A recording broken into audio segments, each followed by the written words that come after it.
I only know one type of chocolate. All right. In this video, they're gonna be explaining all the types of chocolates. You know what I'm saying? It's an explainer video, so they're gonna be explaining all the types of chocolate. So let's watch it together.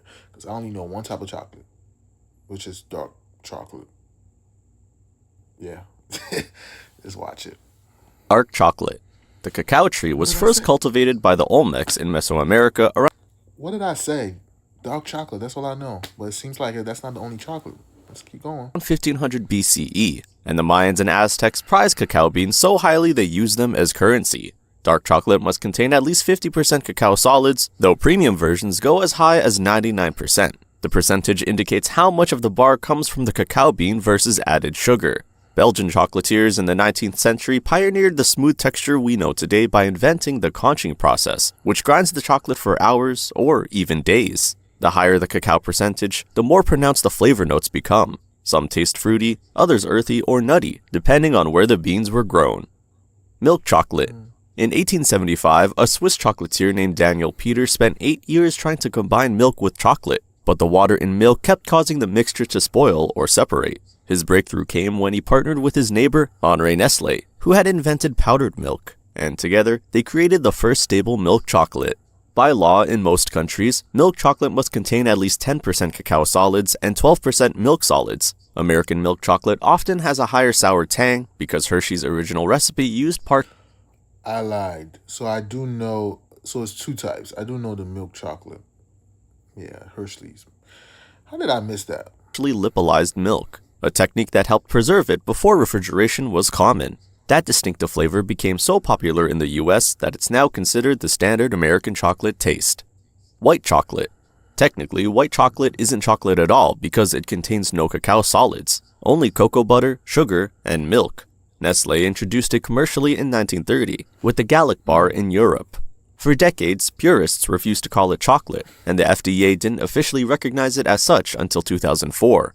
White chocolate must contain at least 20% cocoa butter and 14% milk solids. It's incredibly hard to work with because cocoa butter melts at body temperature, making it tricky to mold and shape. Some chocolatiers consider it more of a canvas than a flavor, using it to carry other ingredients like vanilla, matcha, or freeze-dried fruit. Ruby chocolate. Announced in 2017 after more than a decade of development, Ruby chocolate is made from specially processed ruby cacao beans found in Ecuador, Brazil, and Ivory Coast. The beans naturally contain Wow. They got cacao beans that are pink? precursors that, when processed without fermentation, create a pink color and berry-like flavor. No added coloring or fruit flavoring required. It took Barry Callebaut, the Swiss chocolatier, 13 years to figure out how to unlock this flavor profile. Ruby chocolate has a tart, slightly sour taste that some describe as reminiscent of red berries or citrus. It must contain at least 47.3% cocoa products to meet chocolate standards, sitting somewhere between milk and dark chocolate in composition. Blonde chocolate. Also called caramelized white chocolate, this variety was accidentally discovered by French pastry chef Frédéric Baud in 2006 when he left white chocolate in a bain-marie for too long. Instead of burning, the milk solids caramelize, turning the chocolate golden and giving it a rich, toasty flavor with notes of shortbread and salted caramel. Valrhona later commercialized it as Dulce in 2012. The Maillard reaction, the same chemical process that browns meat and toasts bread, transforms the milk proteins and sugars during hours of gentle heating at around 120 degrees Celsius. The result tastes like a cross between white chocolate and butterscotch, with a depth that white chocolate normally lacks. Modica chocolate. This grainy rustic chocolate comes from the town of Modica in Sicily, where the recipe has remained virtually unchanged since the 16th century when the Spanish brought it from the Aztecs. Unlike modern chocolate, Modica chocolate is never conched or refined, so the sugar crystals don't dissolve completely, creating a distinctive sandy texture. The cacao is processed at low temperatures, never exceeding 40 degrees Celsius, so the sugars stay crystalline and crunchy. Traditional flavors include cinnamon, vanilla, and chili pepper, just as the Aztecs made it. The bars crumble rather than melt smoothly, and biting into one feels more like eating flavored stone than creamy chocolate. Single origin chocolate.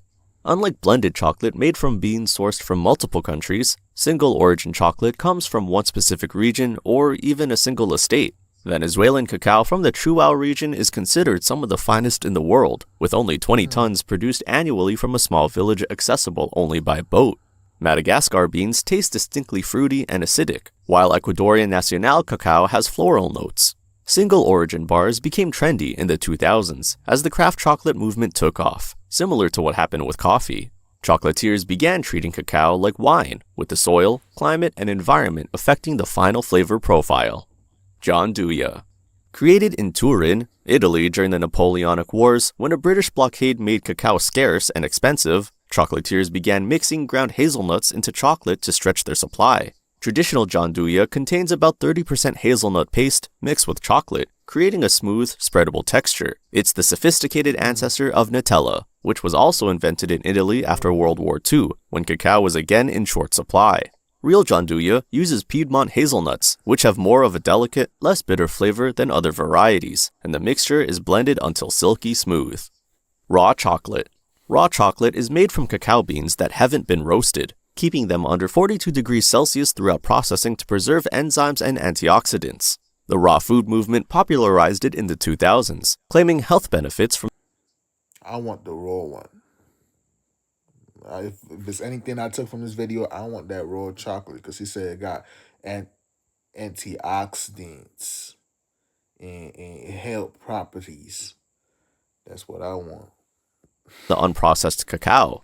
Traditional chocolate making involves roasting beans at 120 to 140 degrees Celsius to develop flavor and kill bacteria, so raw versions taste much more bitter and astringent, lacking the smooth, developed flavors of roasted chocolate. Wait, is that chips? You ever put chocolate over chips? Chocolate chips? Is that how they make chocolate chips? Hell no. Raw chocolate makers use cold pressing or low temperature fermentation to develop flavor without heat. The texture can be grittier too, since the lower temperatures make it harder to grind the cacao into a smooth paste. Drinking chocolate. Long before chocolate became a solid bar, it was consumed as a beverage. The Mayans and Aztecs drank it cold and bitter, often mixed with chili peppers and cornmeal. When Spanish conquistadors brought cacao to Europe in the 1500s, they added sugar and served it hot, and it became a luxury drink for aristocrats. European drinking chocolate is much thicker and richer than hot cocoa. It's made. Am I the only one that when I take chocolate, I need to drink water? Like, it makes you want to drink water. I don't know why. Like, they drinking hot chocolate, but if I was the one after drinking that hot chocolate, I would want to drink water. All right? By melting actual chocolate into milk or water, rather than mixing cocoa powder. French chocolat chaud and Italian cioccolata calda are so thick you can almost eat them with a spoon. The Spanish traditionally served it with churros for dipping, and in Vienna, they topped it with whipped cream and call it Viennese chocolate. Yeah, that's the end of the video, man. If you liked it, comment, subscribe. Dark chocolate.